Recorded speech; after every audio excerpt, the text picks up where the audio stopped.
What is it like with relationships? Hard. It always is. You know, you're in one town one day, you're going to another one the next, or you're only in town for a month or maybe 2. And the people you meet are very sparse and very few between, and you got to be very careful about who you meet and who you let people get to know you.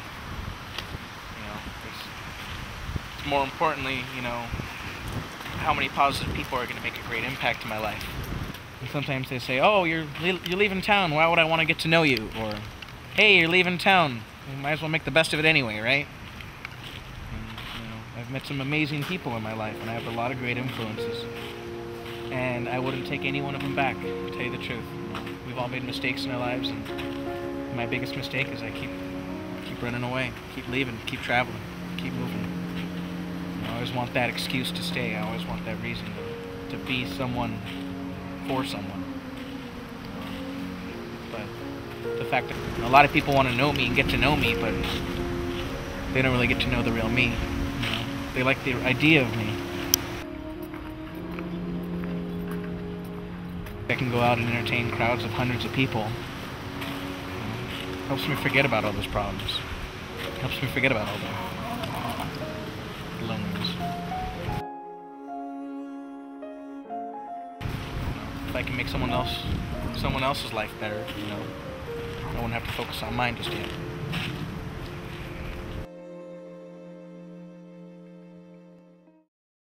How long can you be a juggler? As long as I can, really. As long as I got hands.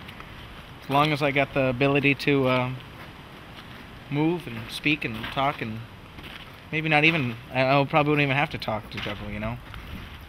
As long as I was able to walk, or, you know, even if I was in a wheelchair, I'd probably be the most amazing wheelchair juggler you've ever seen. So it's not something you worry about, like, as you get older?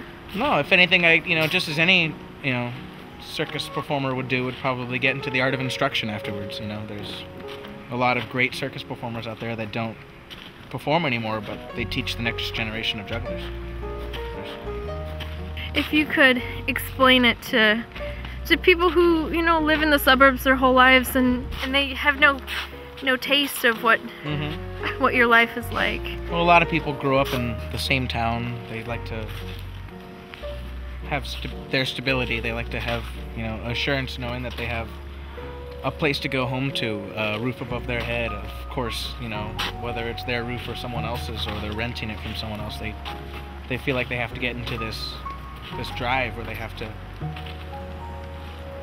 know, live the American dream, go to school, be in debt.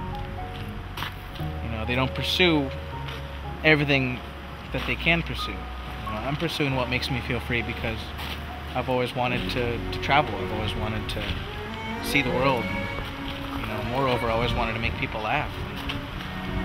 Finding a profession that would allow me to do all those things and give me the freedom I want was very hard to find, so I had to make the job myself. I decided to start traveling on my own, and I really realized how free I felt.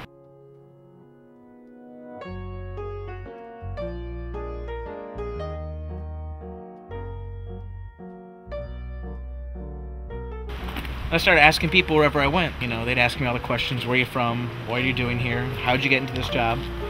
But no one ever asked me what makes me feel free. And I ask that question to everyone I meet. You know, if you could sit in a bathtub, wear high heel shoes, drink champagne, you know, that makes you feel free, more power to you. If you like making the most amazing culinary dishes and showing them to the most, you know, respectable people in town, that could be what, you know, makes you feel free. You know? I like the fact that once you smile, it's contagious. You can shoot it across the room, and without even knowing the person, brighten their day a little bit.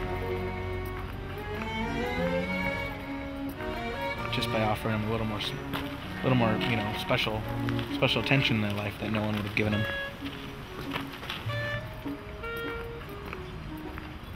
For me, I just love making people laugh.